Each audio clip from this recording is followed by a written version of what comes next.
Баршаңызға сәлем достар. Сіздермен Динара. Бүгін сіздерге өте ерекше дәмді пирожный түрде муравейниктің рецептісімен бөлісетін боламын. Бұл муравейник екі ғана ингредиенттен құралады. Кескен кезде өте жұмсақ кесіледі. Видеоның соңына дейін қарап, каналға тіркелуді ұмытпаңыздар. Бізге кез келген печенье қажет болады. Оны блендердің көмегімен немесе оқтаудың көмегімен ұсақтап аламыз. Қатты ұсақ қылмай, осындай үлкен печеньеларды қалдыруға болады. Оның үстіне вареная сгущенка салып, жақсылап қолмен араластырып аламыз.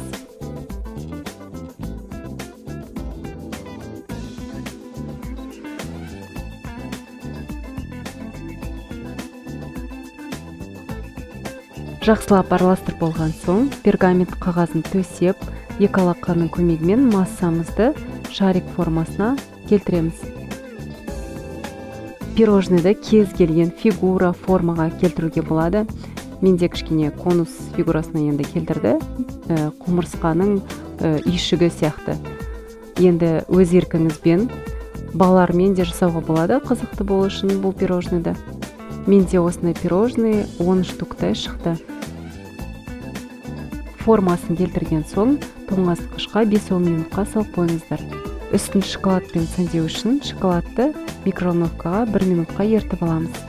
Әр пирожныйды шоколадпен видеодағыдай сәндеп аламыз.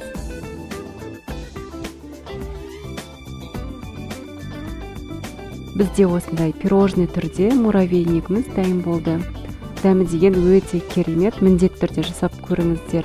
Еш өкінбейсіздер, кескен кезде өте жұмсақ болып кесіледі. Видеоны соңына дейін қарағандарыңызға рахмет. Сіздермен болған Динара. Сау болыңыздар.